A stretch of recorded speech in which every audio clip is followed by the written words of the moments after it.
Mm.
Everyone, and welcome to this webinar by the Red SEA Network.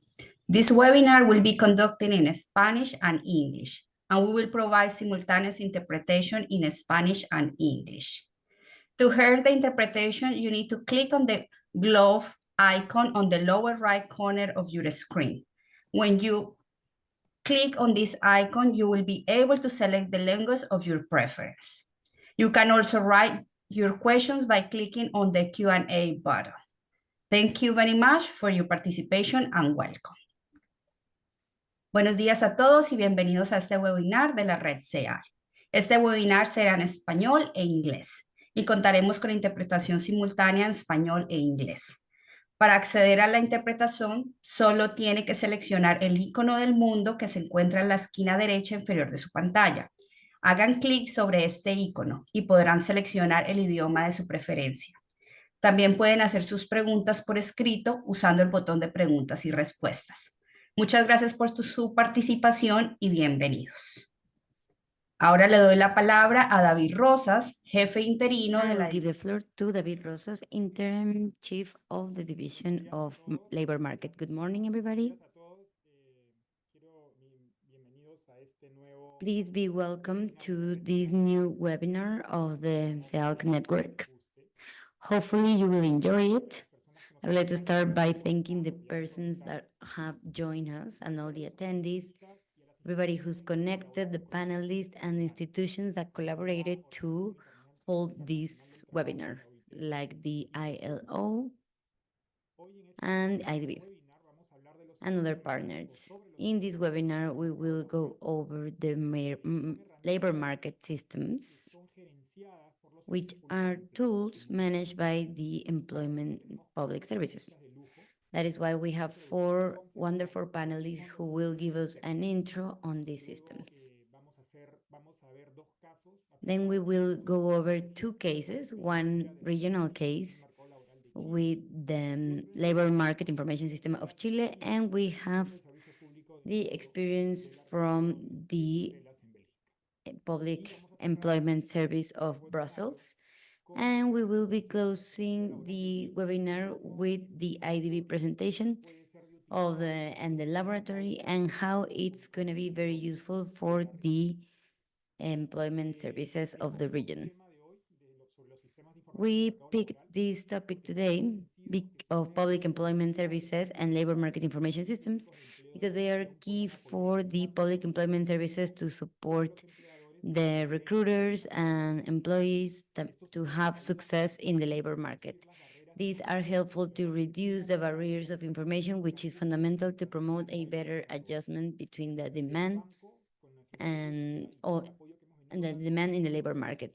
And thanks to our experience and our collaboration throughout these years, we have identified 3 success factors for the very good use of this information system. First of all, it is important to use a wide range of information sources to combine information that comes from household surveys, company surveys, administrative information, private service information, etc. Secondly, it is key to develop partnerships with different stakeholders that are part of the creation and generation of information. And finally, we must use a strategic standpoint of the viewer to have an ongoing analysis of which are the main needs of the different stakeholders at national, international, regional level. As I was saying, at the IDB, we have been supporting different countries to improve their labor market information systems. And we are also trying to use technology and leverage technology to be able to improve the creation of these information systems. A good example of this is the bank laboratory, the observatory that we will be presenting in this webinar that is conducting an analysis of the vacancies, labor vacancies, the vacancies to see what is the demand of skills and how this is evolving by industry for several countries in the region. This data can be very, very helpful for all of you. These type of solutions that are based on big data, they are about identifying real-time trends and using systems such as surveys and others. So without further ado, I give the floor to the panelists. I want to thank them again for participating in this webinar and hopefully from Silk Network. We hope you'll have a wonderful webinar, a wonderful day. And just to wrap up, I would like to thank the team of SEALC Network, which is coordinated by Sofia Iglesias. Thank you for all your support and for holding this webinar. Thank you, and let's make the most of it. Thank you so much, David. Good morning, everybody. It is a pleasure to be with all of you. Thank you to our panelists as well. I would like to introduce you to the first panelist, Juan Jacobo Velasco. He is a senior officer of labor information in the Decent Work team at the International Labor Organization and the country office for the Southern Hemisphere in Latin America. His specialization is in labor market, wage statistics, labor policies, and the management of labor laboratories. He's an economist from Guayaquil University. He has a master's in applied economics and a master in political science from the University of Chile. He has a diploma course in subdeveloped or developing economies, and he's focused in the analysis of the labor market region, and he works on the reports from CEPAL and the OIT. So please go ahead, Jacobo. Thank you so much for the invitation. For us as the OIT, it is a pleasure to for us here in ILO, it's a pleasure to be sharing our presentation with you. Can you see the screen? Okay. As I was saying, it is a wonderful opportunity to share the presentation with all of you, as I was saying, which is basically focused on a general vision. We can go over this during the Q&A as well about the labor market information systems to support public employment services. And that is why we're holding this event. So first of all, I would like to start with the basics. With number one question, what is a labor market? What are we talking about when we're talking about labor market information systems? We're talking about, it is a wide spectrum, what we refer to as a labor market. We could say it's a set of entities where we see the convergence of employers and employees that are or people who are looking to get a job in exchange for a wage or a benefit. That's the basic definition, but it can have many, many branches, including paid jobs and non-paid jobs and ways that are not basically traditional in our conceptual framework. So immediately when we think about the labor market, we think of statistics of work. And these are basically the representation of a set of data that describe the magnitude, the structure, the evolution, and the characteristics of the phenomena and situations that take place in a labor market for a certain time period. This is fundamental because we are talking about labor statistics regarding the different information sources with specific aspects that are part of a certain time frame. So this is very important when we discuss this. When we discuss statistics, when talking about statistics, what matters is to define what are they for, and basically these are just indicators about the rights of people to work, the conditions of work, the social dialogue, the composition of the employers and employee groups and unions, the collective agreements, and labor conflicts. It refers to people such as organizations and the way they are related to each other. They describe the magnitude, the structure, and the characteristics of the participants in the labor market and the evolution of these throughout time. From an economic perspective, they are to generate, analyze, assess, and verify the well functioning of economics and the efficacy of the economic current and future policies. And from the social perspective, they are useful to monitor the fulfillment of the objective of decent work. Decent work is part of a variable that is analyzed according to the SDGs through policies and programs for work creation, training plans, and assistance to vulnerable groups. And that is very important because, in the one hand, we talk about the set, but we need to have a specific vision at sectorial level and at particular level of the most vulnerable groups. In that sense, when we look at it all together, we relate institutions. You have this set of institutions or entities that have to do with the final results of these statistics. For example, the main stakeholders is the unions, the companies. We also have the labor market, has to do with professional information, statistics, agencies, social security agencies, everything having to do with intermediaries like employment agencies, etc. At the same time, yes, as David mentioned, we have different sources of information. On the one hand, we have census, which is very thorough and it takes place every decade, more or less, in each of our countries. The household surveys and facility surveys, which have been the actual source where we have been able to um, build upon that a series of indicators for statistics of work and to conduct analysis. And recently, we have administrative records, which are basically all these records that, for any legal reason, governments or agencies, government agencies, have to use because it is a response to a legal requirement. So when this is linked to the labor market, they enrich the information of the household and facility surveys and business surveys. So it's one of the exploration tools that are being used the most and the ones that are generating very, very valuable information.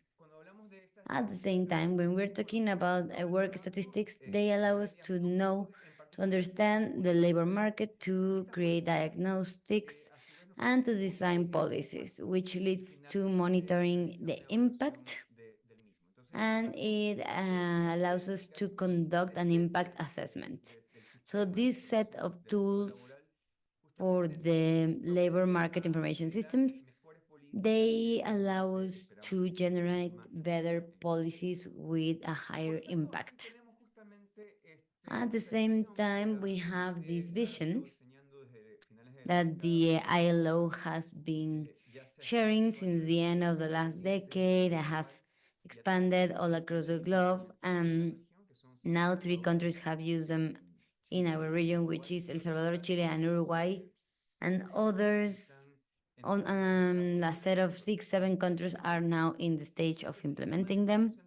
This information system, this labor market information system, CIMEL in Spanish, this is a network of institutions, people, information that have roles, agreements, and functions that are mutually acknowledged regarding production, storage, dissemination, and use of information, and the results related with the labor market to maximize the potential for the enforcement of relevant policies and for the implementation of programs. It's like a 360-degree view of the indicators of the labor market. And there are several fundamental aspects. Now we were talking about this altogether. Has to do with production, has to do with storage, and specifically when making it accessible for the public, it's about dissemination. So in this sense, CIMEL has 3 important functions. One is to analyze the labor market, which is the most basic need for this set of indicators. Second one has to do with the monitoring and the policies reporting. Based on that information, we're going to be analyzing the policies, monitor them, and report them. And thirdly, a very important aspect has to do with the coordination and exchange of information. And I think in terms of the construction of these labor market information systems, regarding the construction, the building of the system, which is the prior stage to analysis and monitoring, is about coordination.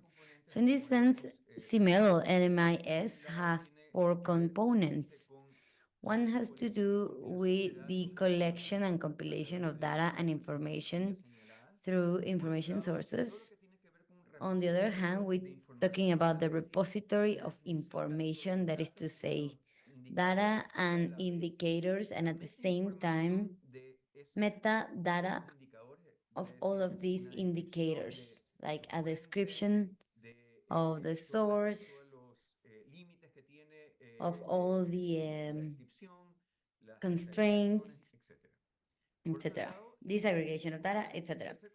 Then we have a third component, which is about the analytical capacity and its tools.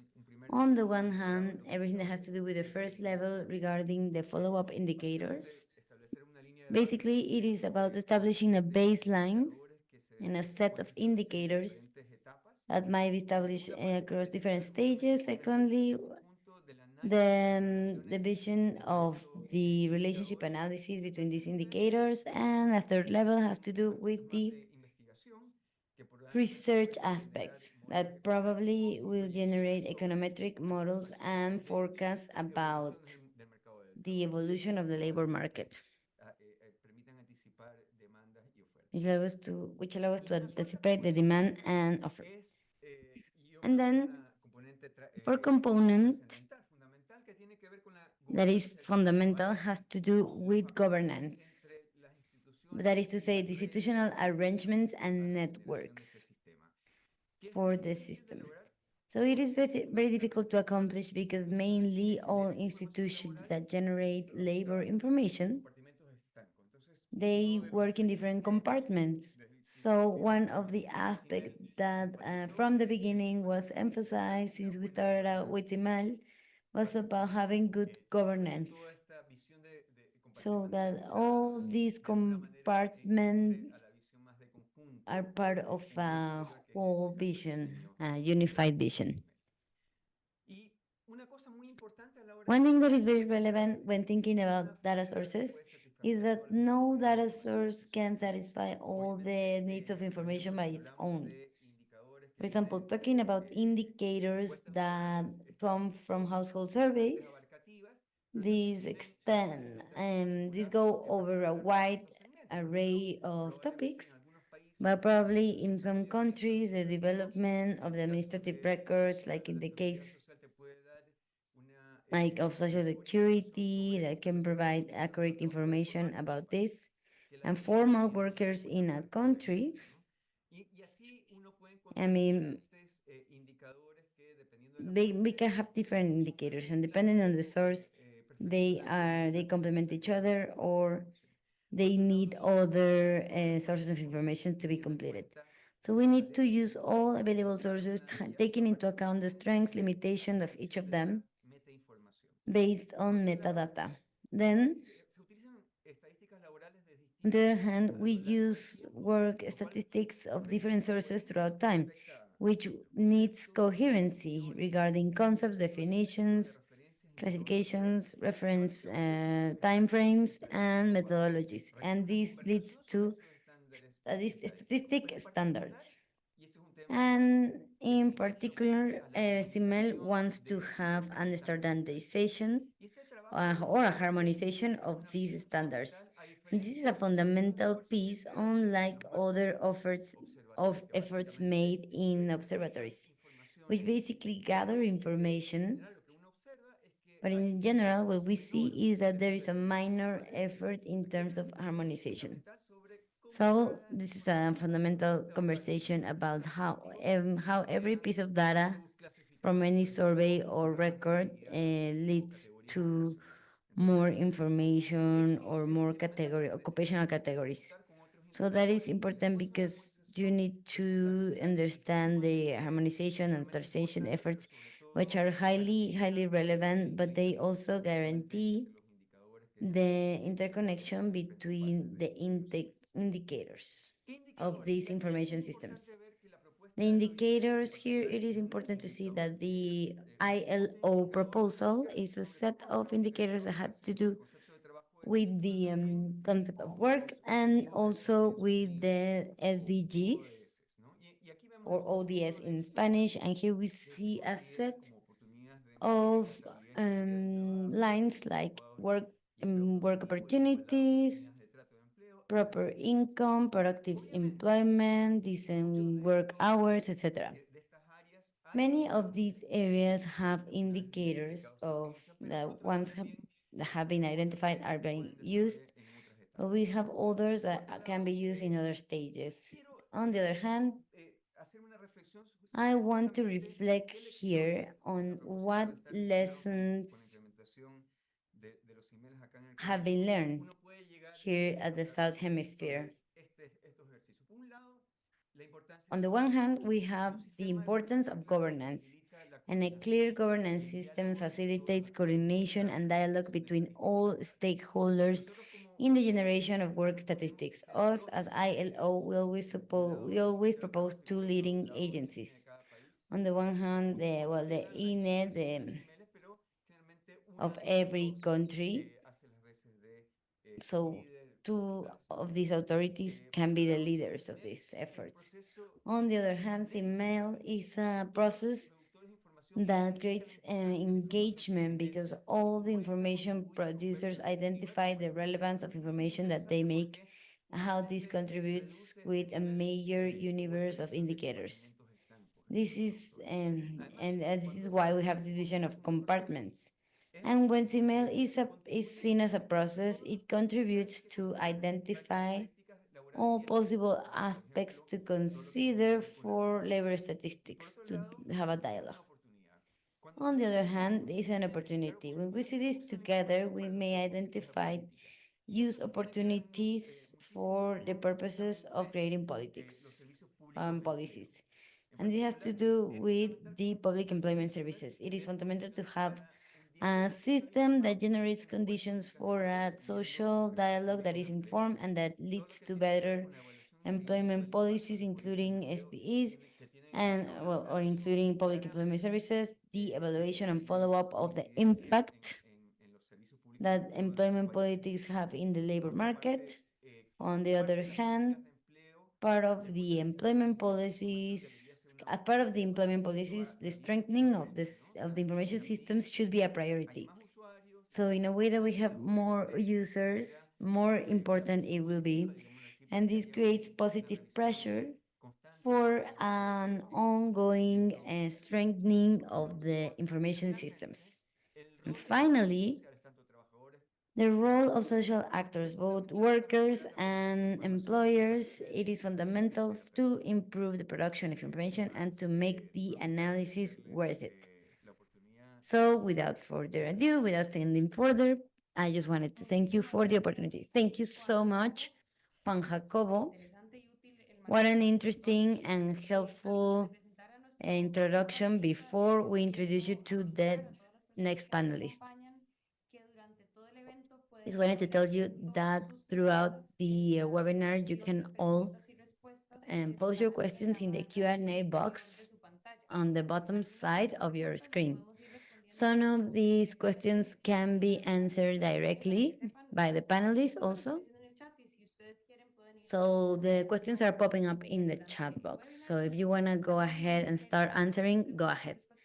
So we will also leave a Q&A session for the end, but you can answer simultaneously. So all questions are welcome. So please use the very precious time of the panelists to ask your questions. So I would like to introduce you now to David Nikulkar. He's an economist. He has more than 15 years in the design and of the work indicators. Since 2015, he's the head of labor statistics department in the National Statistics Institute of Chile, and he's a coordinator of the workforce of CEPAL since 2012. David, please go ahead. Thank you so much, Sofia. Let me share my screen.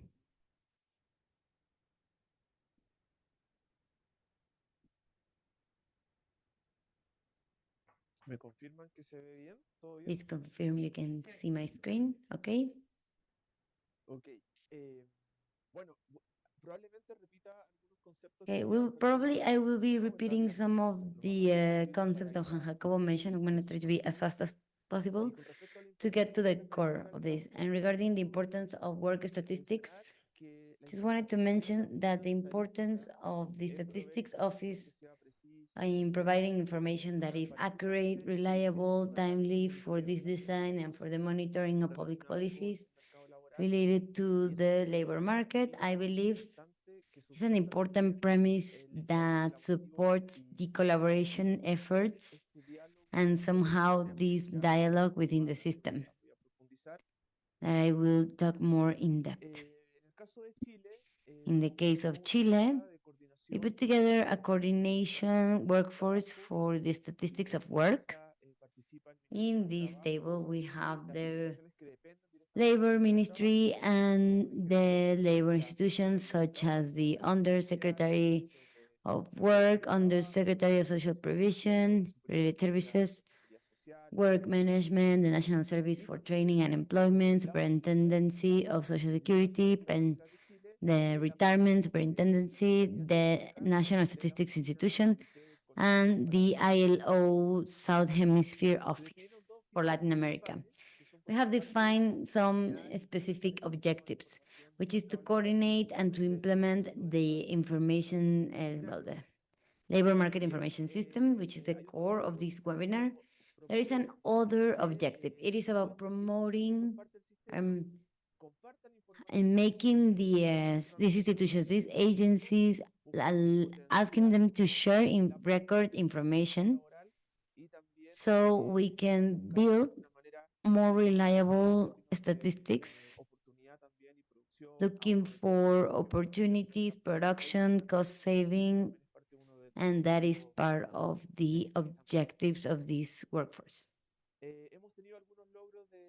We have had some accomplishments, some short-term accomplishments like the implementation and the launch of the labor market information system that was launched last year, and we held the first seminar on work statistics.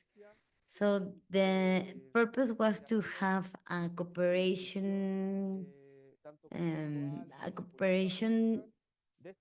situation or a conversation once a year. So the idea is to hold these seminars every year, which are a space for dialogue, for engagement by the participation of the public private sector, so we can all understand the importance of labor statistics. We held this seminar last year, and hopefully this year we will continue with it.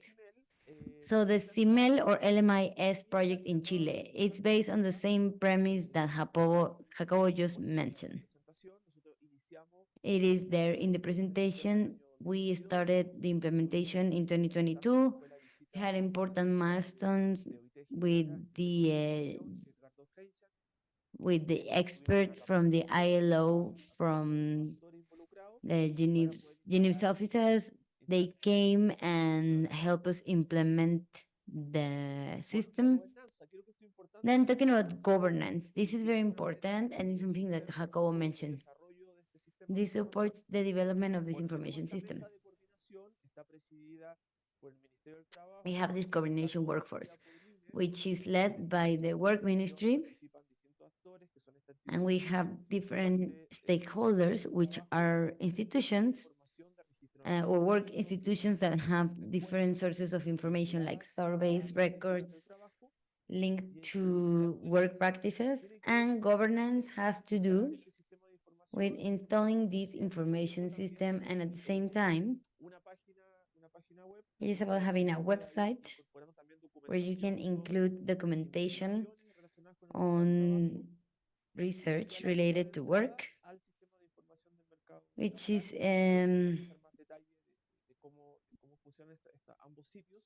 something that we will discuss more in detail.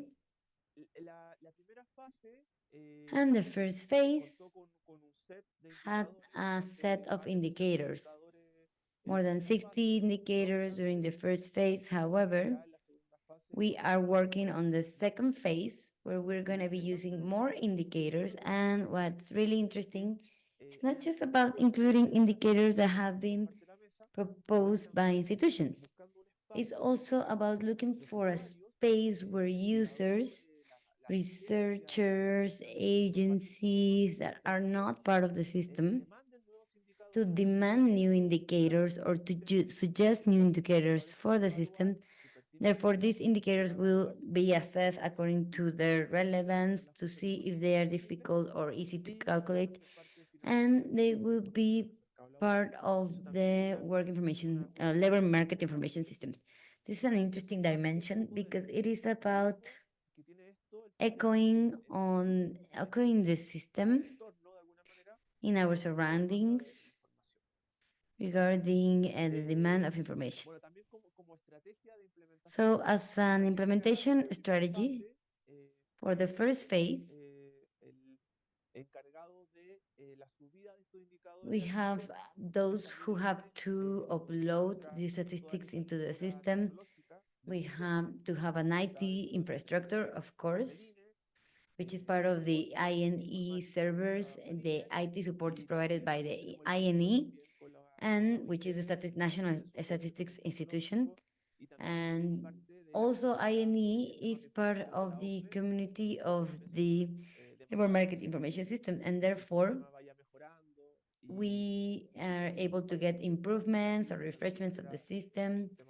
And if there are some indicators missing, we can ask the OECD to share and to provide their support as well.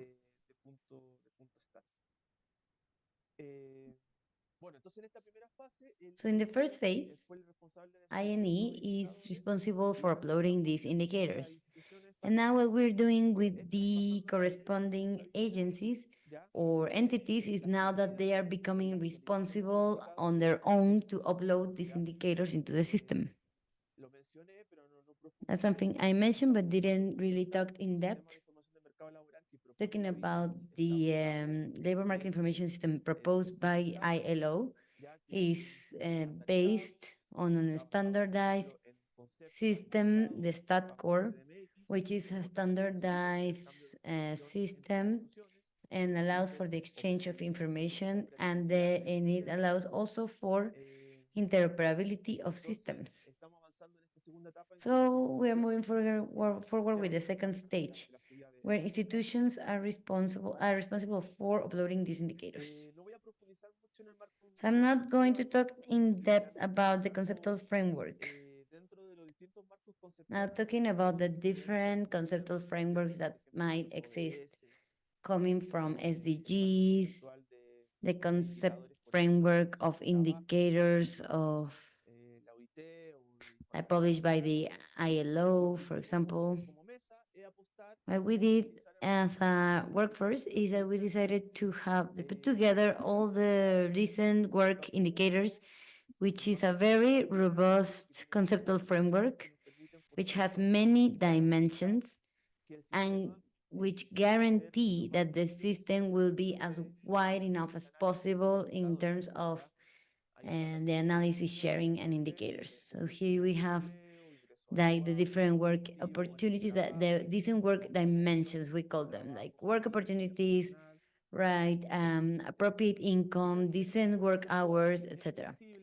And also this conceptual framework is flexible, so the country includes new indicators to these dimensions beyond the indicators proposed by the manual of work, decent work dimensions. This is something very positive for us because we have flexibility for countries to add their own dimensions as well, so they can make the most of this. Also, you can see work opportunities, not just using indicators regarding the work opportunities and supply and demand, but also indicators regarding the underuse of labor force, or the labor force, yeah, which is very widely used in the labor market. We saw this in the pandemic when people did not work for that time, who were not working, they were available to work, but they couldn't work. That really had a major impact on the labor force and the workforce and the underemployment employment rates. So we have that perspective in regards of analysis,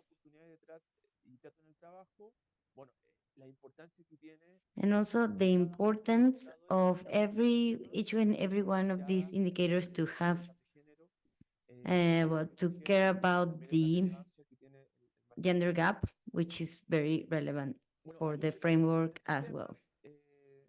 Then some details about the system. It is about, well, the main objective is about producing information so that decision makers and the people responsible for public policies to have analysis, to analyze, to have the tools to analyze the labor market, to generate reports on the progress of certain policies. And it is also important to have coordination. Here we have an important point that was mentioned by Jacobo, also regarding harmonization or standardization. When we have to include different sources of information, probably the first obstacle we're going to encounter is that we're going to have standardization problems. We're going to have different concepts. Just to give you an example, like if someone mentions employment, occupation, some information sources, they use different terms for the same concept. So it's an important piece of work. It is at conceptual level, it is very important to harmonize concepts, okay? Standardize the concepts. It requires a lot of time and it requires leadership as well. Leaderships from the statistic offices. And somehow, well, they are at the forefront of statistics. So we need to propose the other agencies, the other institutions to have harmonization conceptually.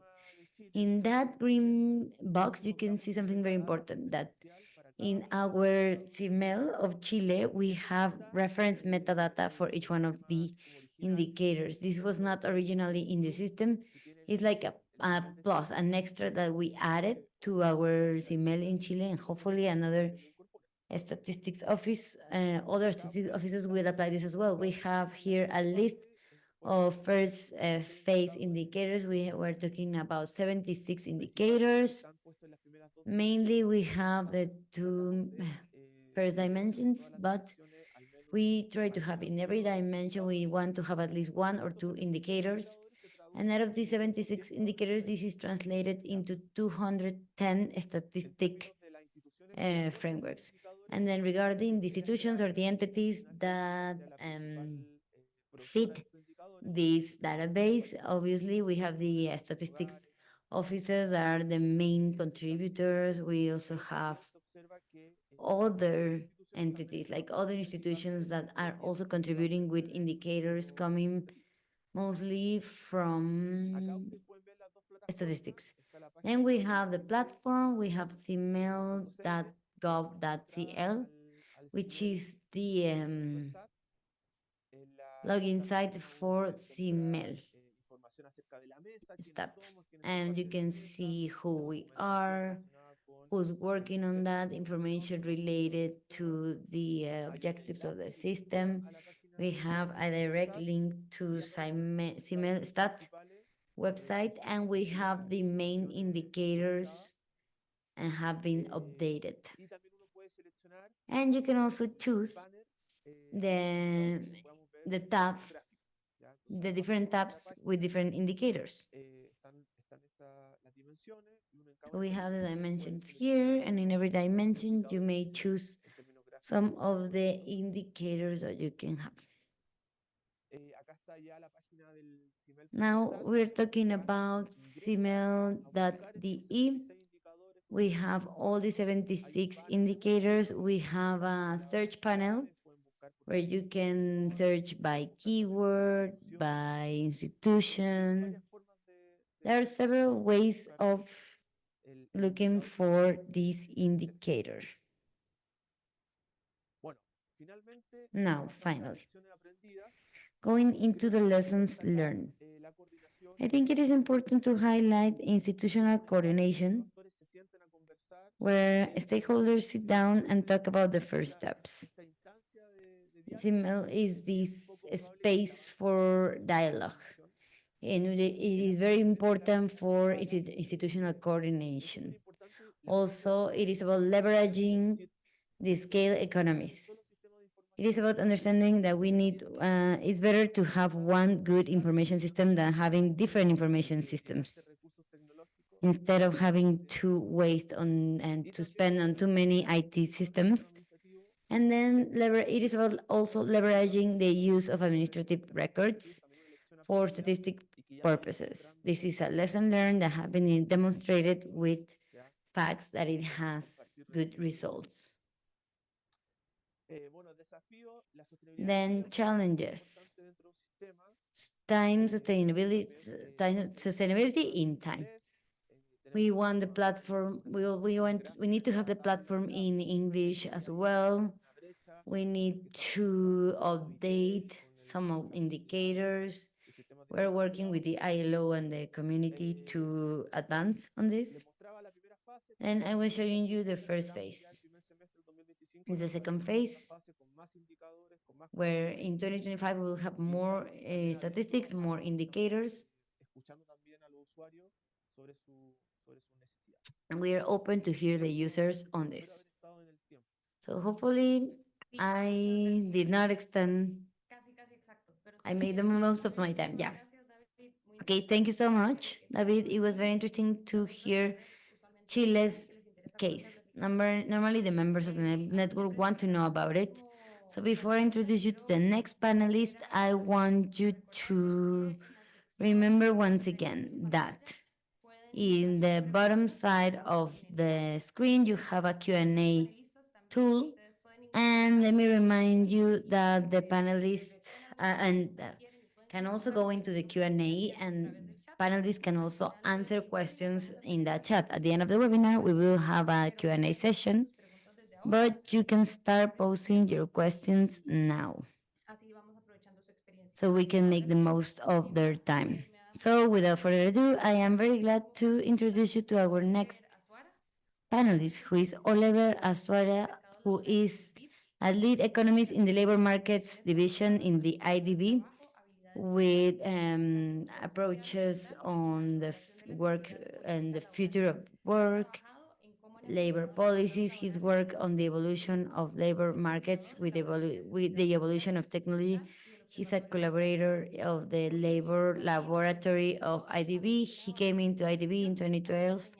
In the supervision and oversight office, he has held different positions in the Mexican government. He has worked for the World Bank, for economic consulting, and Yale University. He has an economics degree by ITAM Mexico, and he's an analyst of.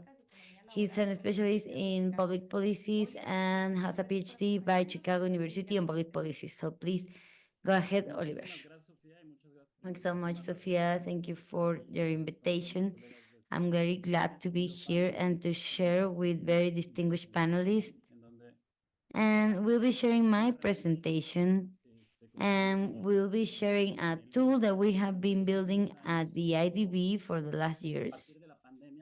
Especially since the pandemic, we made this huge effort in the division of labor markets for the refreshing of data. If harmonization is quite an issue for one country, think about all countries with updated information, timely information. So this work that has been done throughout many years, it has to be well noted. So as you know, in 2012, we had the need to know data more frequently, like disaggregated data with a certain time frame.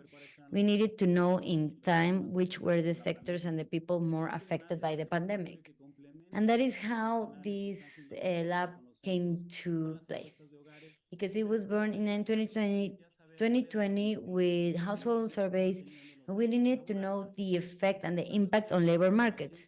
So we needed information to complement the general information to try to follow up as best as we could and to the best of our abilities, and to provide the best suggestions to the countries across the region. That is how our lab came up.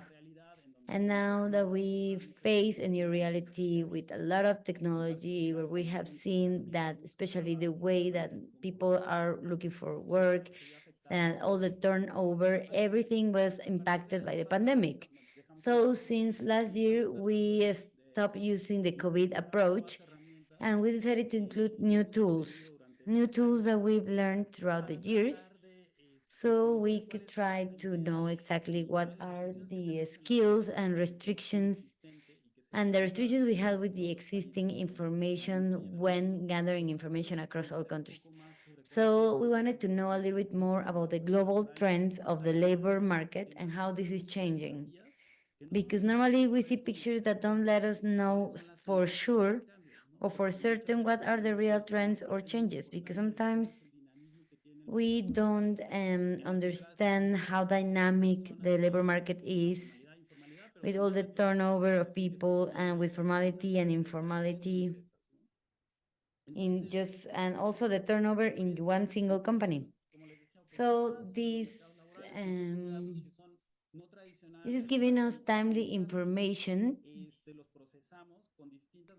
helps us process the information with different methodologies we have developed through the bank with the aid of different experts, and especially it lets us understand the stock of skills that we have across the region, to know the demand and to know more in detail how this is evolving.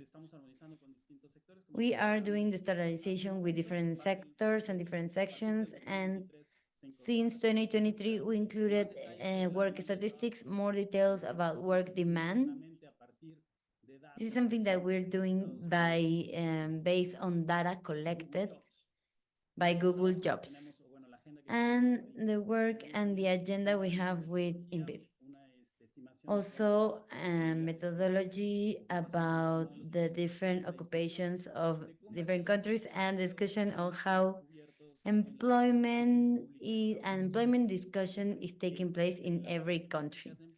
In terms of employment statistics, we're also using traditional statistics, like basic employment statistics, the like formality, unemployment, employment participation, and we just need to not, it's not just about looking at the effects of the pandemic, it's about how the pandemic had a certain impact and how we recovered and who are the countries that were affected.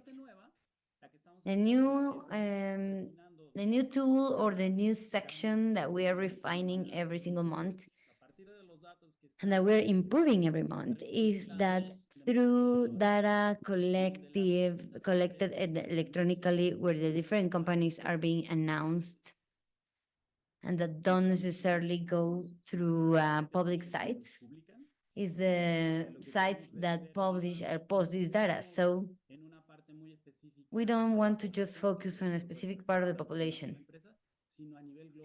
We want to collect information globally to understand the work vacancies, the labor vacancies that are mostly the most highest demand, those that have a highest turnover, and a way to provide a certain recommendation to discuss the gaps and to understand the type of industries that are having more areas of opportunities to use this type of tools. So the work we have done so far is that we have analyzed the vacancies by using the information posted by Google Jobs.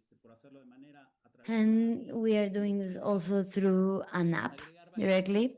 We are adding vacancies, and when we add them, we sort them with different methodologies, different aggregation methodologies, and we use different skill sets to understand how this is changing and what are the vacancies that are growing, which ones are not being used, or which companies are announcing themselves.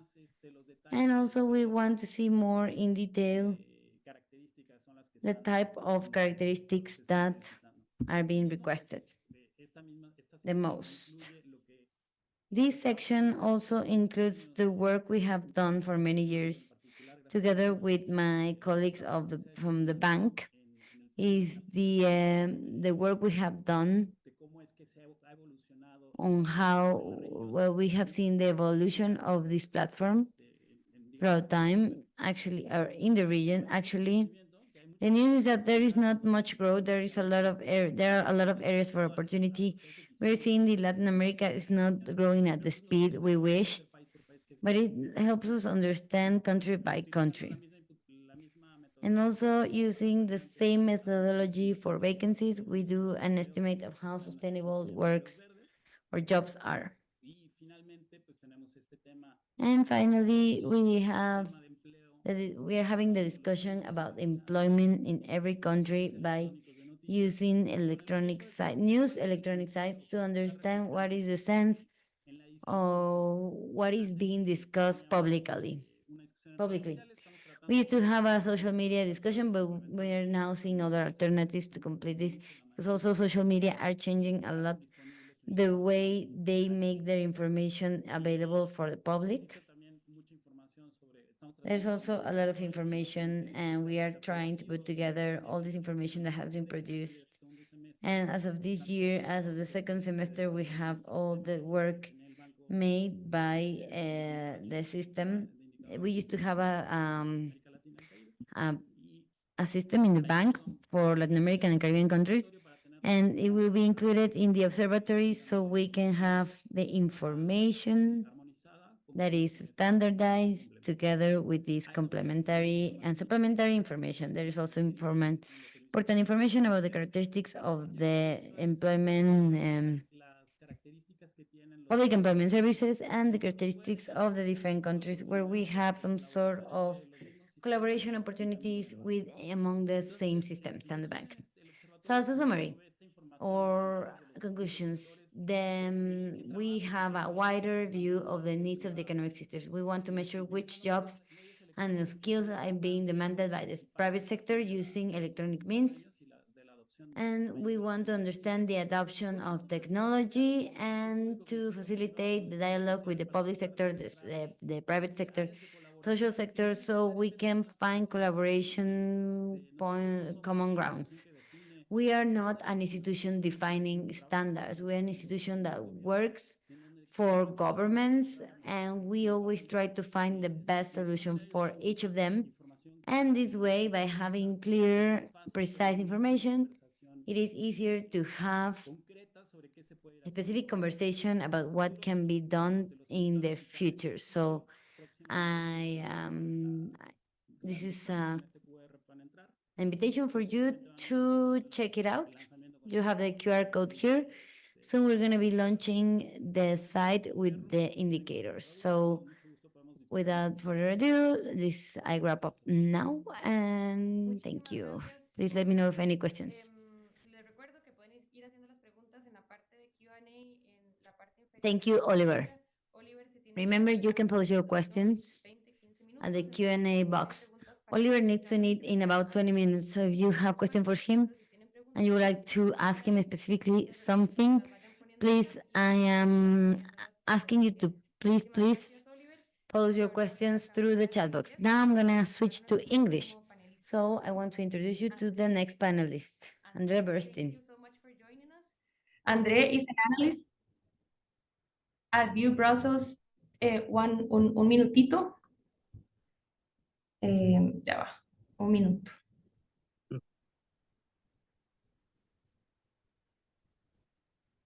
Un minutito. Okay, ya, estamos listos. Andre, thank you so much for joining us. Andre is an analyst at View.Brussels since 2021, the Regional Observatory on Employment and Training that is part of Actiris, Brussels Public Employment Service in Belgium. Their mission is to decipher trends to better understand the dynamics of the labor market in the Brussels capital region. Their team focuses on the profiles of job seekers, monitoring unemployment and employment support measures, job evolution, and diversity. Additionally, Andre conducts strategic monitoring of the impact of artificial intelligence on the job market to prepare and adapt their approaches to technological advancements. Andre, we are really happy that you could join us. Please start whenever you're ready.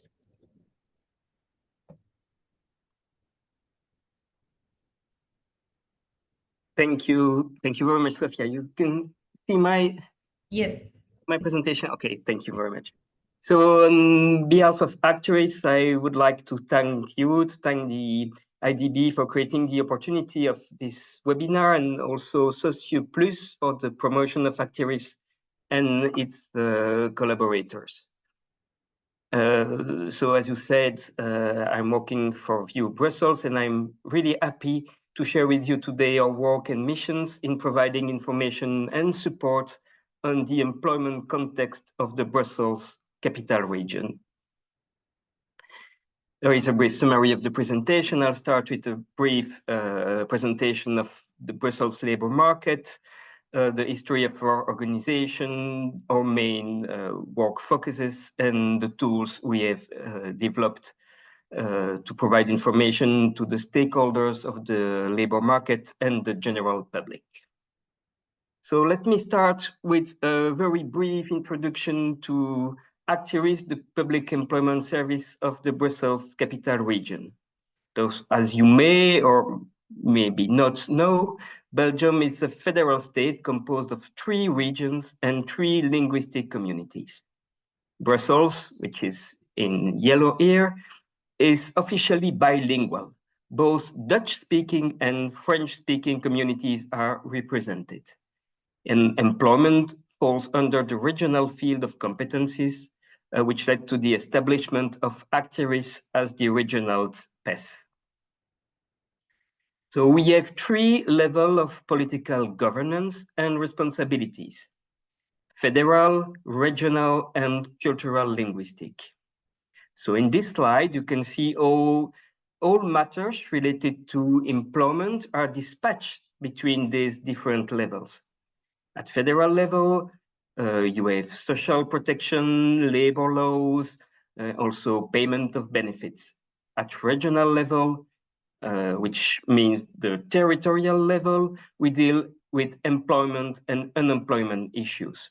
And lastly, education, vocational training, and youth support are handled by the linguistic and cultural communities. In Brussels, the labor market is uniquely shaped by its service-oriented nature. very high commuting rates, and the significant presence of international institutions like the European Union and NATO. And additionally, Brussels is renowned for what we call its super diversity. As we have found, it is ranked as the second most cosmopolitan city globally, just after Dubai. And it is also characterized by a very diverse and youthful population. The city's growth primarily stems from international immigration, which compensate for international emigration trends, as inhabitants are leaving the city to settle in other parts of Belgium. So the combination of all these characteristics results in a gap between job demands and the profile of job seekers, who are often young and lack the requirement skills, both in terms of their education and language proficiency. Now, just a very brief piece of history about VIEW Brussels. We were first known as the Brussels Observatory for Employment and Skills when we were funded thanks to the support of the European Social Fund. But from the very beginning, we have been focusing on unemployment, job offers, discrimination, and related issue, and producing analysis and statistics. So our main work focuses are observe and analyze the labor market, monitor, analyze, and evaluate transitions and pathway on the labor market, analyze and anticipate the needs in employment and training, and disseminate information, even within our own pace, and provide support and technical expertise in order to inform the decision of the stakeholders. For this, VIEW Brussels consists of a team of about 20 people. Many analysts come from background in economic and social science research from the university. And the analysts are divided between specialists in qualitative and quantitative analysis, with some focusing on managing data flows from external source and from the Acteris data warehouse. And talking about data, this is maybe the main part. So we collect our data from several sources to analyze and understand the labor market in the Brussels region. The primary sources or main source of data are the registration information from job seekers and job offers which are submitted to us by companies. We also benefit from the feedback of our network of frontline agents. And I will send you the presentation later, and I put the links. You can see that the registration files have been digitalized, and so everything is on the website in what we call the unique dossier unique. And we can also find job offers on our website. We have also data provided by the Statistical Office of the Brussels Capital Region, which manage regional population data. Brussels Economy and Employment, which is the public service of the region, offers data on economy and businesses. For example, when we run studies concerning interim work, they can give us data coming from the companies.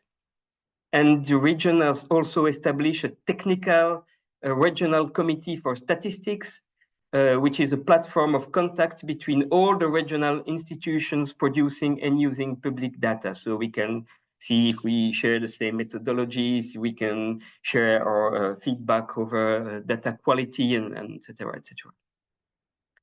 We have also access to data streams from the federal institutions. And that's why I have started by talking a little about the administrative structure, because it is also important regarding to data.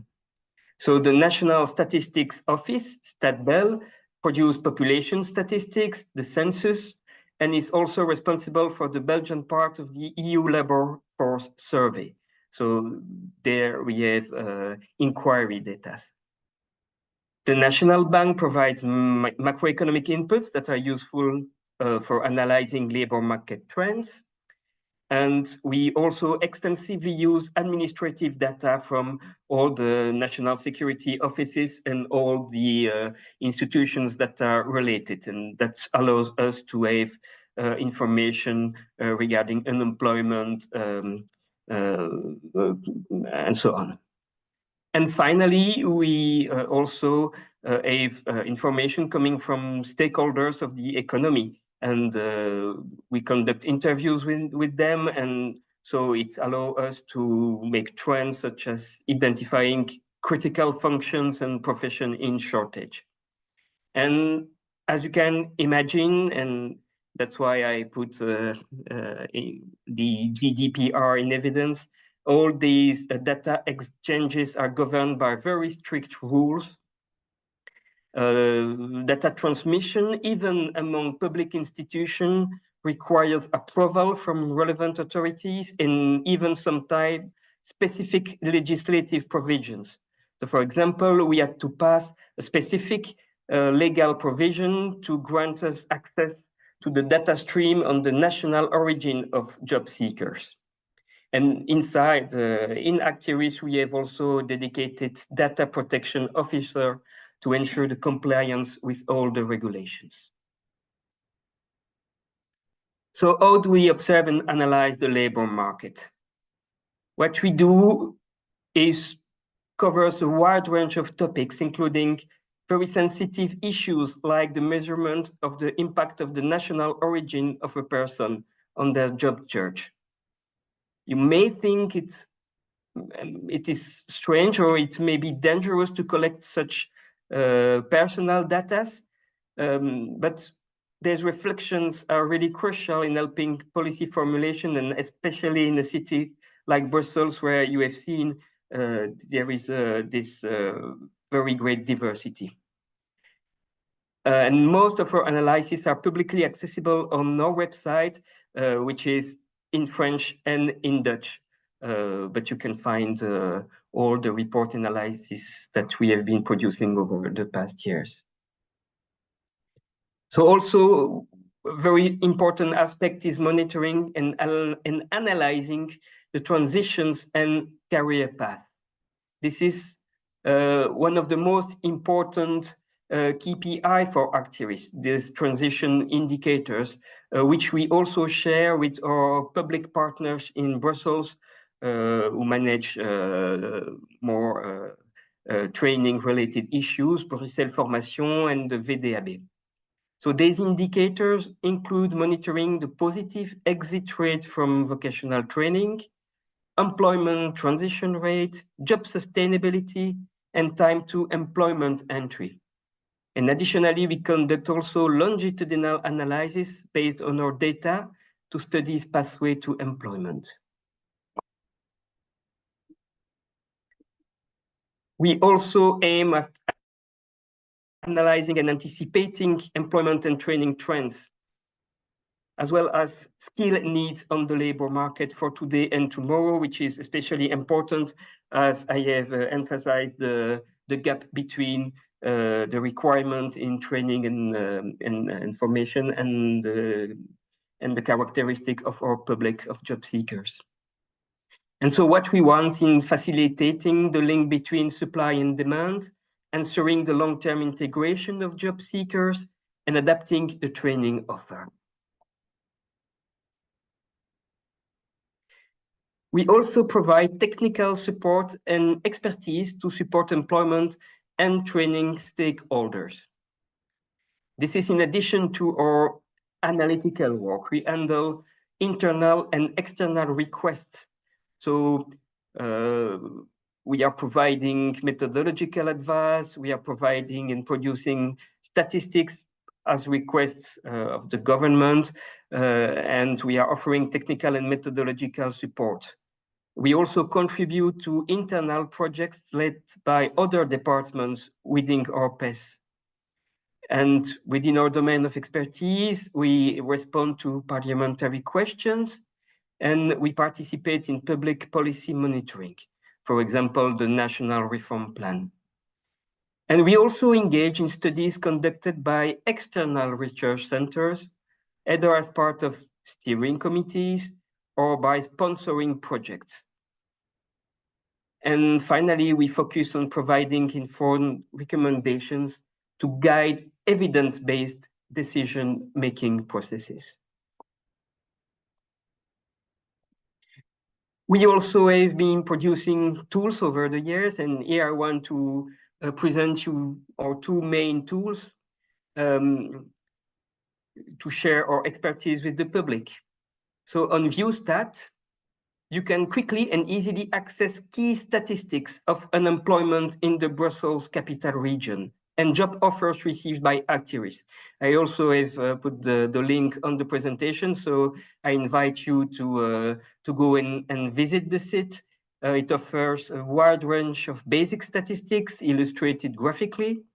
It allows users to create themselves detailed tables and time series, and you can save your research in many different formats, PDA, PNG, XLS. So really, I invite you to visit the website, and it will give you a comprehensive overview of the Brussels labor market statistics. And this is our brand new tool. It has just been published in 2024. It is called Panorama des Métiers. It is a database of professions aimed at providing information to job seekers as well as stakeholders in the labor market, including Actiris employees. So our employment counselors can use this to give counsels, to give advices to job seekers. And for example, we have been focusing on professions that recruit, professions that are regulated, job prospects, job offers, skills that are needed, and job seekers will find everything to know concerning these professions. So I really encourage you also to visit this website, where it is also only in French and Dutch. I'm sorry for this, but it has required a significant workforce and many research and analysis over the past 2 years. And I really thank you for your attention. And I think I'm just on the 15 minutes mark. Thank you very much indeed, Sophia, for your attention.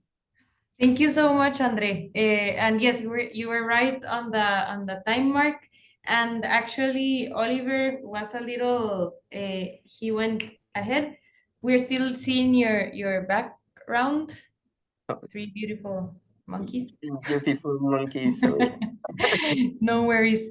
It's a very decent background.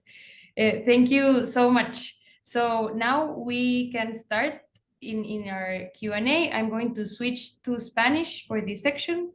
Ahora voy a estar en español para esta sección de Once again, we are in the Q&A session now for your questions. As I was saying, the questions must be posed through the Q&A box at the bottom side. We have several questions. Thank you to the panelists also who have been answering them. And let's start with one that hasn't been answered yet. The question is, good afternoon. Can you explain the difference between a labor market information system, CIMEL, and a labor indicator system?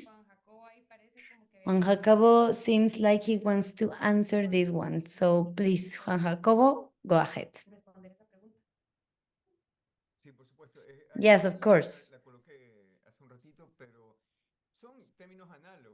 I tell you that these are analog terms. I believe that the SEAL or the labor indicator system is basically just an universal proposal. What we do in CIMEL, in this LMIS, is we shape it with certain characteristics. And the main topics of David's presentation and my presentation is that we wanted to highlight the efforts of the CIMELs.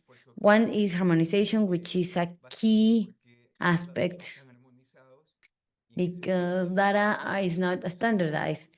So there is intercommunication between the different indicators of different sources and different origins. So for this, we need to make a huge harmonization effort and generate criteria of classification in each indicator. And the second aspect that I think is very relevant is that CIMEL emphasizes or highlights governance. So it doesn't necessarily exist in a labor indicator system. That means that there is an institutional effort and there is leadership in regards to the development of the system, like the labor ministries, statistics institutions. So obviously there has to be a conversation process between all the generators of information that will be feeding the labor information systems or CIMEL. So in this sense, CIMEL are basically analog. CIMELs and SEALs are analog, but the plus aspect of CIMEL really highlights, well, it sets the difference and it's such a good reference Buenísimo, muchas for gracias. all. Thank you so much, Juan Jacobo. Y tenemos una pregunta que llegó, Just one question that nos llegó. came Esta es para André. before, well, for Andre. Andre, we have a question for you. It reads, just to clarify, which are the spaces used by Actiris to have insights for sectorial organizations? Is there a formal committee by sector or a specific national initiative that encourages enterprises to be part of it? No, we run interviews and we have special contacts with the sectors to analyze these labor market trends. As I said, this is maybe part of the institutional organization of Belgium. This is very separate. So of course, from the national level, we have data, but on our level, we really have those contacts with the stakeholders of Brussels labor market, which is a bit specific in the country. I don't know if it answers the questions. I think so, but the person that wrote the question, if you need to re-clarify, you can do it in the chat. For the survey, we used, as I said, from the National Office of Statistics, the labor force survey that can give us information, but we do not have a specific and organized survey of the labor trends. We use or we analyze the vacancies, and we have those interviews with the person in charge in the different professional sectors. Okay, thank you. Thank you very much. I'm going to read this in English so you hear it, and then we do it in Spanish, because I think you might be interested in this. This is a question for all the panelists, and it says, what is the next step in evolutionary terms for these, in design terms for these systems? Would it be including tools of artificial intelligence to assess the management and labor insertion process? So that's the question. Y creo que los panelistas, los otros igual pues, la escucharon, pero la pregunta es que cuál es el siguiente paso en términos evolutivos desde el diseño para estos sistemas. So yeah, what is the question in evolution terms? Are you going to be using AI tools to manage the labor insertion processes? And because David hasn't shared an answer yet, I would like to ask him to please take this question first. If you want to say something.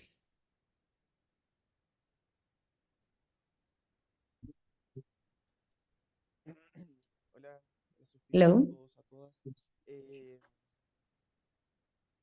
Bueno, creo que se menciona el intercambio de información, ¿verdad?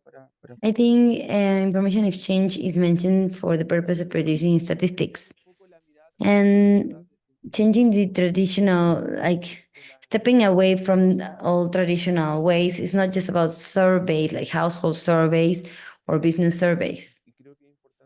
So I think it is important to be able to advance in the integration. It is part of the lessons learned we've had and demonstrate that administrative records support these labor market information systems, providing indicators, and it gives us the opportunity to, well, different opportunities. I think that's what I can say mainly. Juan Jacobo, no sé si tienes algo ahí de cuál es el siguiente paso. Okay, so Juan Jacobo, wanna talk about the next step? Yes, sure. Yeah, actually, last year, the director of the employment department during a visit,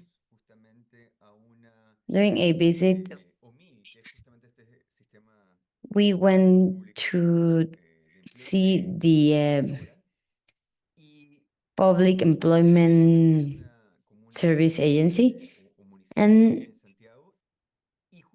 it was part of a municipality here in Santiago. And they were talking about the needs of like people who are being registered. For the people who are being registered, there has to be AI in between. If there is a query or anything that AI can solve first, it should come first. So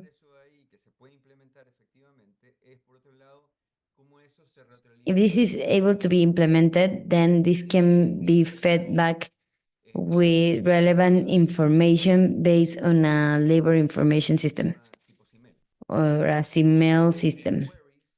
So queries or questions or requirements or data that is being generated can lead to a sorting or a classification of information.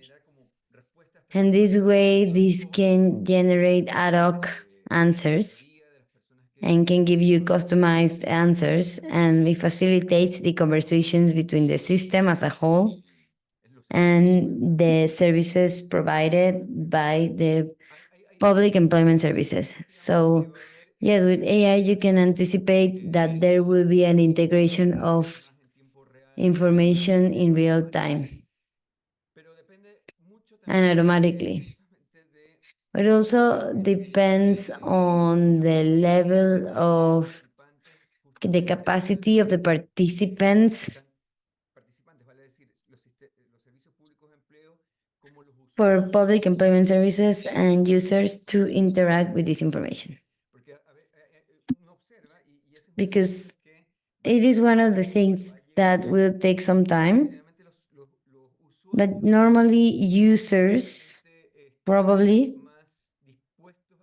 will be willing to have a more in-person interaction across different, I mean, there are different ages, different capacities of all the different users. They are all different. So all these type of people are different, but they have to do some queries, and they have more digital education or less digital education. So those barriers mean that for some time there has to be like a double pathway. Until we close that gap, there will be a time in which we will have more possibilities of implementing this. I think that's from the beginning. On the one hand, we have the vis-a-vis system, the suppliers, the job demands that's relatively easier, but on the side of the job offerings has to be done in parallel. Thinking on different reality levels in different municipalities. We're talking about very poor, very rural municipalities where these systems just don't arrive, and places where the need is figured out right away. But of course, we need to first address the gap. Muchas gracias. Y aquí tenemos Wonderful, thank you. We have another question for, última de Javier Jacome. this is the last question for Javier. Escuchar sobre experiencias en Well, relación con Goodman, I would like to hear your experience about the repository of Exchange data. el acceso a entidades That is to say, the possibility of allowing access to entities of the labor sector of microdata not produced by them. Knowing that we need to maintain privacy, how can we have a balance between confidentiality and the use of data? I don't know if Chila wants to share something because you guys went through the process of being able to share data by always taking care of privacy as well. Sí, Yeah. a ver, efectivamente Yeah, as a matter of fact, al principio algunas barreras. we have to eliminate some barriers, take down some barriers. And this goes through different levels, like a lack of, I don't know, credibility of a system, reliability of a system. So sometimes there is certain like jealousy of not sharing information, and the idea that every institution wants to have their own information system. So each of these barriers, we need to overlap it with a permanent dialogue. We need to have a coordination, labor workforce, to have work meetings every month. And we kept showing these with these specific examples that advancing in an information system where there is exchange of information, where the INE takes the leadership in terms of the sustainability in time, well, all the IT system is supporting also statistics and system as a whole. So it's a wonderful decision in terms of time, like time-wise. So it is about eliminating barriers through dialogue, by installing trust, creating trust, making it reliable. And I believe that the best result possible is showing specific things. The best way of eliminating barriers is to show that the system works, that people go into the system, that they can download data, that this is very useful for monitoring purposes. And it's also about cutting times and man hours. Because commonly, like the statistics office, they get questionnaires from international agencies to report the progress of monitoring of the SDGs, for example. So when you have an information system that is standardized, then the information exchange is easy and agencies can go directly to this repository and obtain data from there. So that shows that there is a win-win because you have less time dedicated to answering those type of questions. So basically, my final thought is that it's not immediate. It doesn't happen right away. You have to work on it step by step, earning trust and demonstrating with true facts that, as a matter of fact, you do have an information system that is positive for the country, not just for specific institutions, but for the country as a whole. And it's important for an information system and to have a single repository. Wonderful. Thank you so much. We have just a couple minutes left. So I just wanted to thank the panelists. I want to thank David, Juan Jacobo, Andre, and Oliver. Thank you so much for your time, for sharing your knowledge. I believe it was a very interesting set of experiences. Thank you all those attending, everybody who joined us.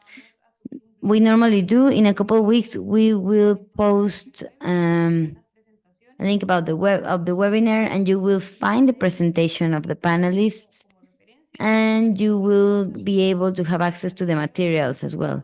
If you have any questions whatsoever, please write us an email. You have my contact information, and I will see you in the next USEALC Network webinar. Thank you so much. Have a wonderful day and a wonderful week. Goodbye. Thank you. Goodbye.